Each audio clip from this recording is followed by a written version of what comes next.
Toda buena lectura y toda buena reflexión va mejor con una buena taza de café.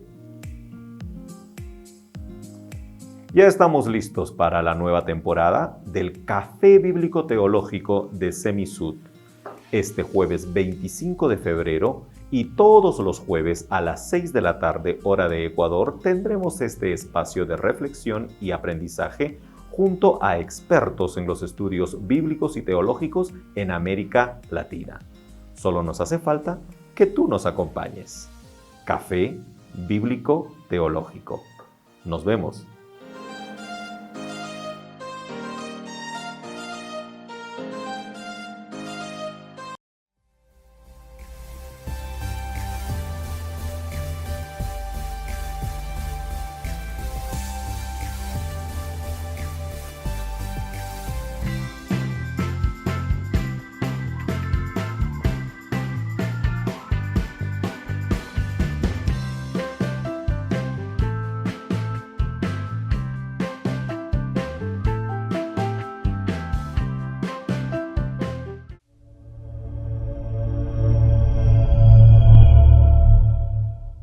Buenas noches, bienvenidos y bienvenidas a su programa Respuestas a Preguntas que Incomodan.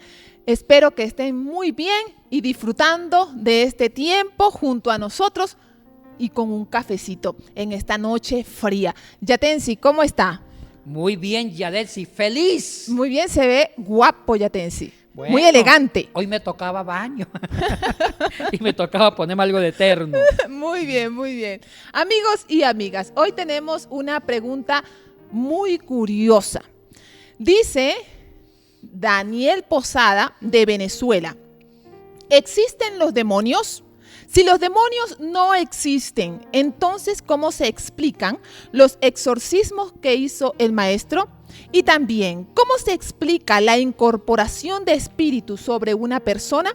Aquí en Venezuela se ve mucho esto, especialmente en la montaña de María Leonza, donde muchas espiritistas hacen culto y bailan sobre la candela poseídas de espíritus. Si no son demonios, entonces, ¿qué son?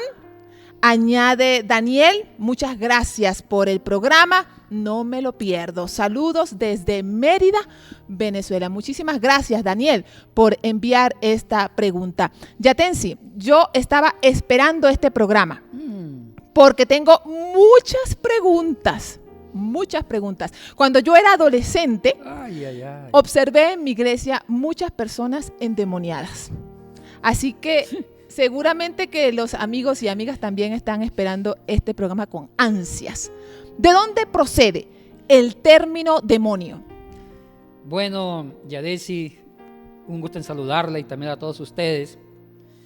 Y es un buen programa. Era Así una es. Pregunta que no quería que le hicieran, pero alguien la hizo. Es un tema muy complicado. Sí. Y muy complejo. Vamos con la palabra demonio. La palabra demonio en español viene de una raíz en el griego. En griego se dice daimon. ¿Ya? Muchos dicen demon. Y también aprendamos algo de lingüística, de lenguas antiguas, aprendamos algo de lingüística griega. La alfa con la iota suena E.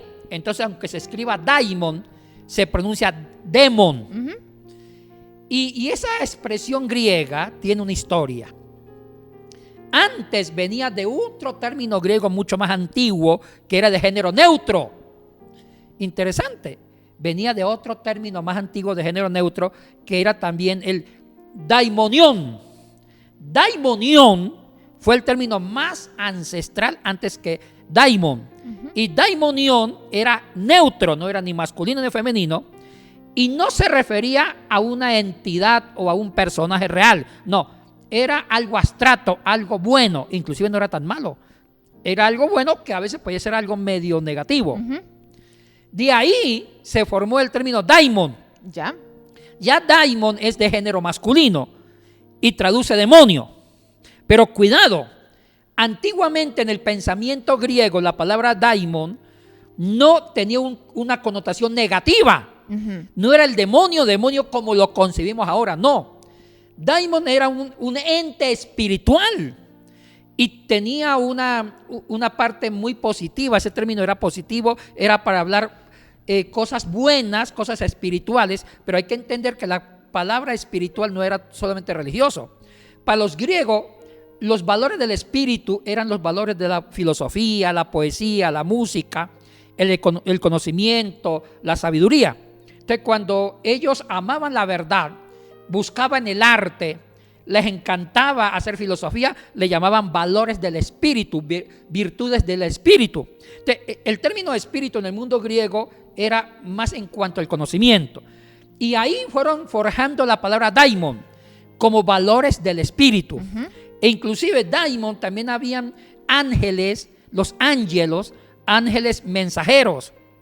Pero también habían los ángeles humanos, que eran los encargados de llevar las noticias de los dioses a los humanos. Y ahí se usaba la palabra daimon, eran los mensajeros humanos. Ahora, aquí hay algo curioso, Yadesi. Platón, en su Politeia, en su famosa obra, que se traduce a la República, usó mucho la palabra daimon. Y para Platón, el daimon era un ente sabio que tomaba el conocimiento del mundo de las ideas y lo llevaba a los hombres. ¿Ya? Se encargaba de orientar, de enseñar, de formar a los humanos en la poesía, en la filosofía, en el razonamiento, en todo. Y es por eso que cuando él está hablando sobre el origen de los humanos, él dice que el humano es un compuesto de una idea infinita, de una verdad absoluta, de una idea perfecta, y se encarna en un cuerpo imperfecto, porque Platón fue el padre del dualismo griego, que el mundo es un compuesto de idea perfecta que antes preexistía en el mundo de las ideas con una materia. Ahora, pero había un daimon, que era el plasmador, el artífice, que Platón lo llama en su Politeia el demiurgo, el famoso demiurgo, que es un demonio, pero no un demonio malo, no. Entonces la palabra demiurgo significa artífice, plasmador.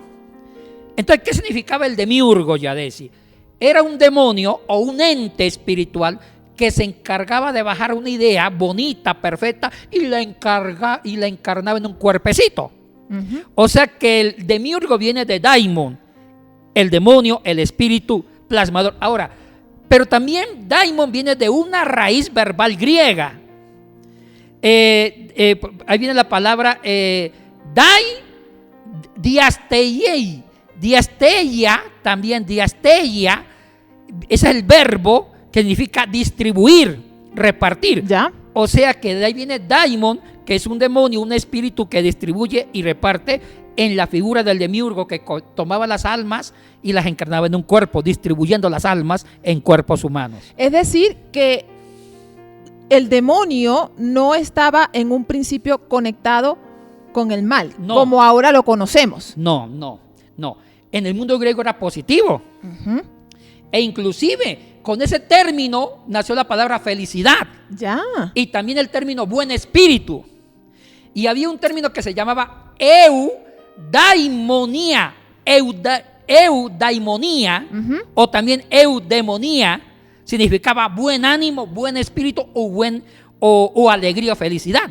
O sea que todas las raíces con eudaimonia eran términos positivos, era felicidad, era un buen espíritu, una buena cualidad, un buen carácter. ¿Cuándo se comienza a conectar con el mal?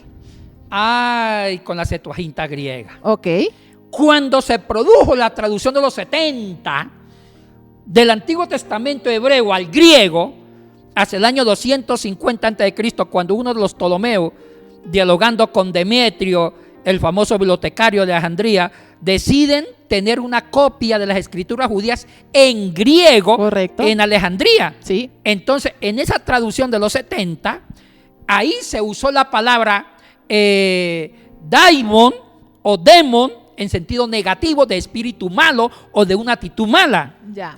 Pero antes, y aquí voy a precisar algo, antes de que la Septuaginta griega, siglo III a.C., que empezaron a traducir la Torá del hebreo al griego, antes de que usaran negativamente el término daimon como espíritu malo o actitud mala, no solamente espíritu. Correcto. antes el término daimon tenía ya dos significados. Antes del siglo III a.C. Primero podía significar un mal carácter, una deformación psicológica. Ya en ese momento los griegos habían impulsado una psicología racionalista con Aristóteles. Se puede decir que Aristóteles es el padre de la psicología, y lo vemos en su Ética Nicómaco. Entonces ya él hablaba de antivalores, de defectos, de vicios en el alma, en el espíritu. Entonces ya Aristóteles hablaba de un daimon, de un espíritu negativo. Cuando Aristóteles usa la palabra daimon en sentido de espíritu negativo, no se refiere a un ente sobrenatural maligno, sino a un vicio, una deformación del carácter. O sea, una persona muy brava, se decía que tenía un daimon. Una persona viciosa tenía un daimon, pero no como una posesión, sino como un defecto. Y la segunda, el segundo significado ya era un ente sobrenatural. Ya se creía en un espíritu malo, justo antes de producirse la Septuaginta griega. Así se usaba el término daimon en el griego. ¿Cuál es la historia o el origen de los demonios? ¿De dónde proceden? ¿Quién los creó? ¿De dónde surgen? ¿De dónde vienen? Bueno, el origen de los demonios no empezó con la Biblia. Ya. Antes de la formación del pueblo judío, con Abraham en Génesis, ya existían tradiciones sobre historia de demonios. Y se cree que la primera cultura que hizo una teología de demonios fue la cultura sumeria, acadia. Y hay mucha literatura sumeria, acadia, que habla sobre demonios. Y uno de ellos es el Gilgamesh. Ya los acadios creían en espíritus, en demonios malignos que traían terror y horror a los hombres, a las mujeres. Demonios que tenían que ver con la muerte, el hambre, la miseria. Ellos sí creían en entes sobrenaturales, en personas malignas, personas o espíritus malignos. Pero ¿quién los creó a estos espíritus o a estos demonios? ¿Quién los crea? Bueno, ahí ¿de dónde surgen? Surgen en base a la maldad de la vida. Entonces, no hay un mito que diga que un Dios lo creó, sino que aparecen en relación con las catástrofes naturales, con la muerte, con una inundación, con un incendio, las pestes, las hambrunas, las guerras desmedidas. Ahora, ya los acadios pensaban en varios tipos de demonios, que eran los demonios de muerte, e inclusive ellos concebían los demonios como toros, grandes toros peludos. Entonces, la figura más típica de un demonio en la literatura sumeria acadia es el toro. Y hay un cuadro que a mí me encanta leerlo en el Gilgamesh. Les invito a que lean el Gilgamesh. Es una de las epopeyas más hermosas y está muy parecido a los 11 primeros capítulos de Génesis, Yadesi, donde se habla sobre el diluvio, sobre el origen del hombre, sobre la serpiente, etcétera, etcétera. En el Gilgamesh, que son 12 tablillas que se escribió en un acadio asirio, en el Gilgamesh. ¿Hace cuánto que se escribió? Eso se escribió hacia el siglo XXII a.C. Ok. Sobre la historia de un rey famoso llamado Gilgamesh, en la famosa ciudad mesopotámica llamada Uruk, donde los protagonistas es Gilgamesh, el rey, y el famoso Enkidu, su gran amigo. Ahora, en esa historia, si la memoria no me falla, Yadesi, en la tablilla 5, los dos protagonistas del Gilgamesh, el propio Gilgamesh, que era un rey de Uruk, y el famoso Enkidu, inician una lucha. Una lucha contra un demonio llamado Umbaba, el demonio de los bosques, el demonio de los cedros, que ese demonio no dejaba que ningún cazador fuera a cazar o a comer. Protegía el bosque y era enemigo de los hombres. Y el hombre que entrara al bosque los mataba. Ese era Umbaba. Entonces Enkidu se enfrenta junto con Gilgamesh a Umbaba. Pero también después aparece otro demonio que fue creado por el famoso dios Anu, el papá de la diosa Ishtar, que era un toro, el toro celestial, que venía a matar a Enkidu y a Gilgamesh. Entonces, los demonios aparecían en forma de toros peludos. Además de los acadios o sumerios, ¿qué otros pueblos entendían o pensaban, creían en los demonios? las culturas que vivían de la, las culturas que vivían de la agricultura, Ajá. las culturas sedentarias, como las tribus de Canaán. ¿Ya? En Canaán, que fue la tierra prometida, donde Israel tomó el control, ahí creían en otros tipos de demonios, tanto malos como buenos. Ahora, los demonios que ellos creían eran peludos, ¿Ya? eran en forma de cabra. Y de ahí, de esa cultura cananea, el judaísmo heredó el famoso demonio Azazel. El demonio Azazel era un demonio del hambre y lo encontramos inclusive, está en Levítico. Está en Levítico capítulo 16, en los versículos del 8 al 10, cuando se está hablando de la expiación, del gran día de la expiación. Entonces dice el texto que se toman dos machos cabríos, y el uno es para Jehová y el otro lo cargan con las expiaciones, que es el cabrito para Azazel. Entonces cuando cargan al cabrito para Azazel con la sangre de la expiación, lo sueltan al desierto. Entonces ese era el demonio del desierto, de la hambruna, y es originado por la cultura cananea. Usted menciona que habían demonios buenos y demonios malos. ¿Cómo se caracterizaban? ¿Qué los diferenciaba a estos dos? Y vuelvo a repetir, el término demonio en el griego nunca fue malo. Ajá. Por eso que es bueno responder esta pregunta cuando hablamos de demonio bueno y demonio malo. Correcto. Y por eso cité a Platón, que usaba el demiurgo, se traduce como el famoso demonio demiurgo, que no es un demonio malo, Ajá. es el artífice y distribuidor, porque la palabra demonio viene de un verbo que significaba distribuir en el griego, y eso ya quedó claro. Sí. Ahora, habían demonios que cuidaban a los hombres, que cuidaban la salud, ¿Ya? que eran los que cuidaban la agricultura contra algunas plagas. Entonces, el sentido negativo de demonio, ya lo dije antes, viene de la Septuaginta griega. Ya la traducción de los 70 del hebreo al griego le da una connotación negativa al demonio. ¿Cuál era el pensamiento judío sobre los demonios? Mire, buena pregunta, Yadesi. Aquí hay un problema serio. Ya. El judaísmo como judaísmo defendió el monoteísmo, creer en un solo Dios. Así es. Y ese es uno de los aportes más grandes de la fe judía, de la teología judía, en contra de otras teologías de pueblos politeístas, circundantes a Israel, que creían en varios dioses, como los egipcios, los cananeos, los sumerios acadios, etcétera, etcétera, y después los griegos, los romanos. El judaísmo decía que hay un solo Dios. Por eso tuvieron problemas con los cristianos que creían en la Trinidad. El judío defendió el monoteísmo, pero tanto fue el monoteísmo recalcitrante que tampoco aceptaron que Jehová tuviera enemigos. ¿Ya? Así como Dios no compartía su gloria, el trono, con otro Dios, tampoco tenía Dios rivales. O sea que ellos todavía no habían trabajado la teología del demonio como opuesto a Dios, como rival a Dios. Entonces, la pregunta es, ¿cómo se trabajó la demonología en el Antiguo Testamento? Buena pregunta. Y voy al punto, al grano. Sí, el Antiguo Testamento habla de demonios, como el que mencioné en Levítico capítulo 16 del 8 al 10 con el demonio Azazel de influencia cananea. Entonces hay demonios de otras culturas, especialmente cananea, que lo incorporan en el Antiguo Testamento. Ya. Pero esos demonios no tenían más poder que Jehová, o no tenían un poder igual que Jehová. Eran demonios que estaban dentro de la soberanía del único Dios llamado Yahweh o Jehová. Interesante esto, interesante. E inclusive hay varios casos de demonios o de espíritus malos que el mismo Dios controlaba.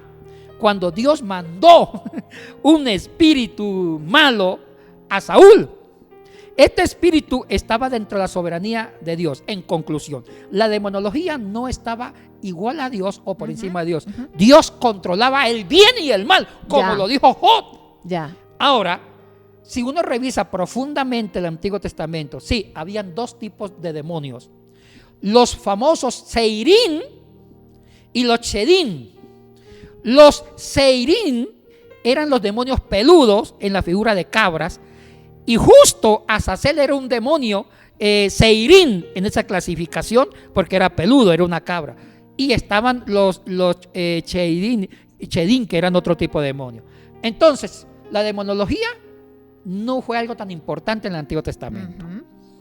¿Y en el Nuevo Testamento? Ay, Yadesi, Cuando ya estamos aquí en el tiempo de Jesús. Eso es otra cosa.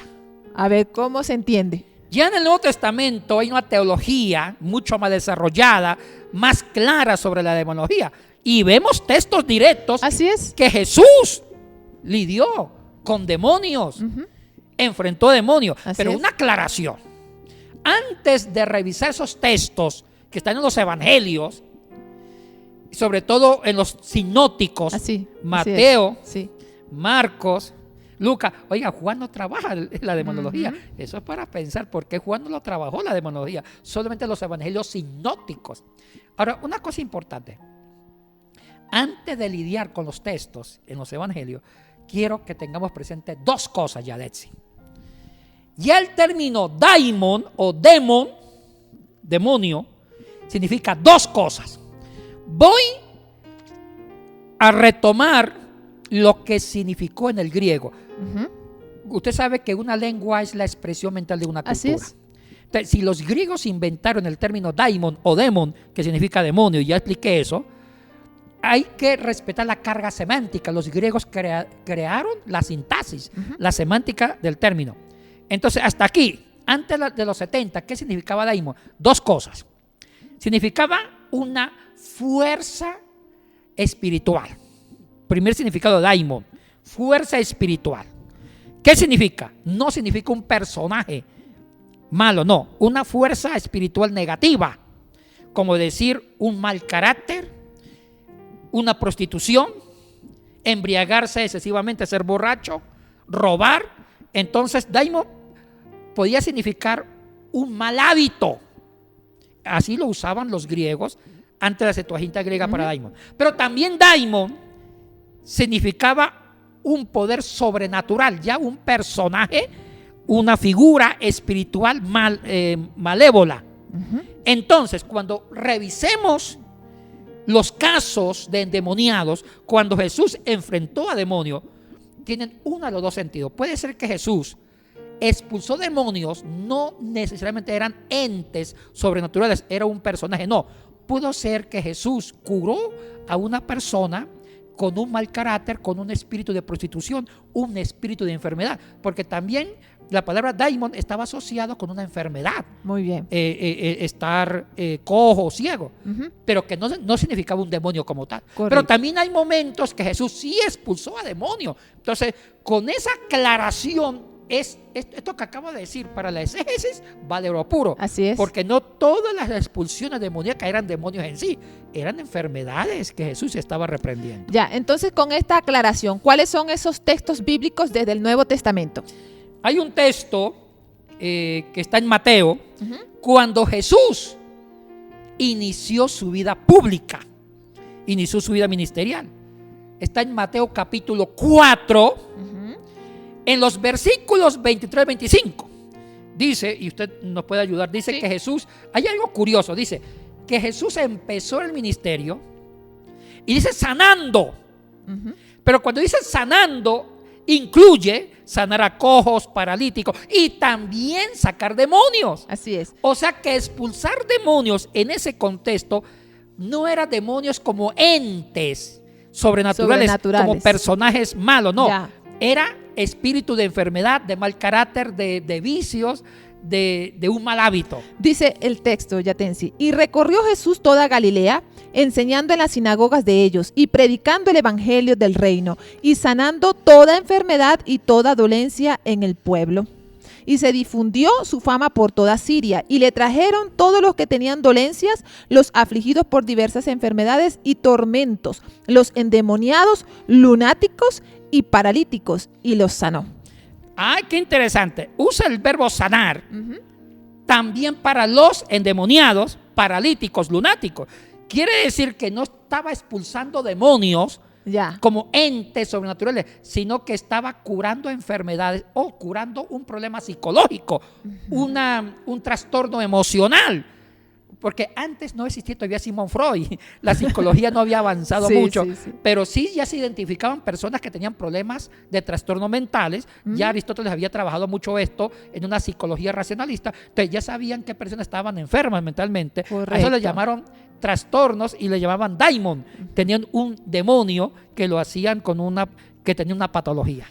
¿En qué texto se evidencia que Jesús sí está expulsando un demonio ya desde la perspectiva de un ente sobrenatural? Sí, hay un texto muy famoso, Yadet, sí, que es Mateo capítulo, si la memoria no me falla, Mateo capítulo 8, Ok.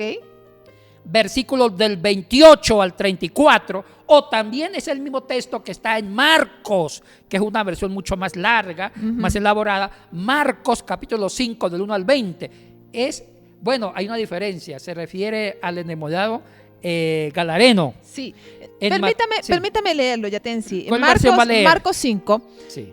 dice: vinieron al otro lado del mar, a la región de los Gadarenos, y cuando salió él de la barca, enseguida vino a su encuentro de los sepulcros un hombre con un espíritu inmundo, que tenía su morada en los sepulcros, y nadie podía atarle, ni aun con cadenas, porque muchas veces había sido atado con grillos y cadenas, mas las cadenas habían sido hechas pedazos por él, y desmenuzados los grillos, y nadie le podía dominar. Y siempre, de día y de noche, andaba dando voces en los montes y en los sepulcros, e hiriéndose con piedras. Cuando vio pues a Jesús de lejos, corrió y se arrodilló ante él, y clamando a gran voz, dijo: ¿qué tienes conmigo, Jesús, Hijo del Dios Altísimo? Te conjuro por Dios que no me atormentes. Porque le decía: sal de este hombre, espíritu inmundo. Y le preguntó: ¿cómo te llamas? Y respondió diciendo: Legión me llamo, porque somos muchos. Y le rogaba mucho que no los enviase fuera de aquella región. Estaba allí cerca del monte un gran hato de cerdos padeciendo, y le rogaron todos los demonios diciendo: envíanos a los cerdos para que entremos en ellos. Esta historia es bastante interesante, Yatensi. ¿Cómo entenderla? ¿Cuál es el pensamiento de Jesús? Bueno, ahí en el texto griego se da a entender que ya no se refiere tanto a un mal hábito, a una disociación de la personalidad, sino que se refiere ya a un demonio literal. O sea, se está hablando de que habían muchos demonios, una legión de demonios que poseían a un hombre. ¿Ya? En cambio, en la versión de Mateo eran 2 los endemoniados, aquí 1. Sí. Y había más o menos 2000 demonios en él. Y se van a los 2000 cerdos. Entonces, ahí el texto griego da a entender que sí eran entes sobrenaturales. Eran demonios ya como se entienden actualmente. Pero hay otras versiones que no mencionan demonios, sino espíritu. En esta historia de Marcos 5, ¿hay alguna diferencia entre espíritu y demonio? Espíritu maligno y demonio. Ya, en el griego antiguo, y juguemos con las reglas de la lengua con que se escribió el Nuevo Testamento. En el griego antiguo, el término daimon también significaba espíritu. Ya. Pero después nació con la influencia de un griego koiné, que es un griego koiné jónico y después ático, el neuma. Entonces, antiguamente espíritu y daimon era lo mismo. Ya en el Nuevo Testamento griego ya hay una diferencia muy corta entre daimon y neuma. Neuma se usa como el espíritu, el ruach. Daimon significa un espíritu negativo, pero sí son sinónimos, son bastante sinónimos. Se puede decir un demonio es igual a espíritu malo. Muy bien. Amigos y amigas, se nos ha acabado el tiempo de hoy, pero Yatensi, este tema amerita una segunda parte porque nos quedaron muchas preguntas en el aire. Uy, sí, nos toca hablar sobre la demonología en la edad medieval, por qué los católicos inventaron la Santa Inquisición para reprimir a la brujería, que trataban de manejar los demonios. Uy, hay muchas Así que vamos a dividir este tema en 2 partes. ¿Existen los demonios? Parte 1. ¿Existen los demonios? Parte 2. Les esperamos el próximo martes para continuar con este interesante tema. Pero Antes, solamente queremos recordarles de algunos cursos que estamos dictando desde Semisud. En primer lugar, homilética, 17 y 24 de abril, 8, 15 y 29 de mayo, desde las 9 de la mañana hasta las 12 del mediodía, hora de Ecuador. Y pues la expositora es esta personita que está aquí hablando con ustedes, su humilde servidora. Yatensi, tenemos otro curso, Griego 2.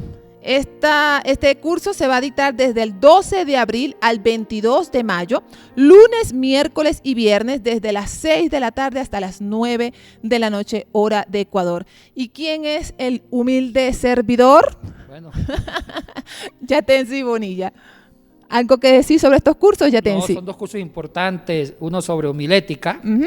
Con usted, oye, usted es una gran predicadora y le invito a que se escriban el curso con Yadesi sobre el arte de la predicación. Ella maneja mucho el sermón narrativo y conmigo es entender el Nuevo Testamento en la lengua original y vamos a hacer traducciones polémicas y podemos traducir sobre el tema de los demonios. Así es. y trabajar exegéticamente. Muy bien, amigos y amigas, si ustedes están interesados, por favor escriban al correo que